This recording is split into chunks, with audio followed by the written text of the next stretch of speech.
Hello, in front of me I've got Alcatel One S 2021. Today I'll show you how to change Google Assistant voice. Firstly, open Google app and click button in the right corner. Then go to Settings. Tap on Google Assistant.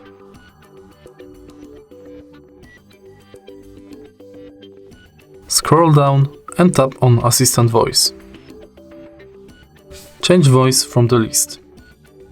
Here are the voices you can pick for your Google Assistant.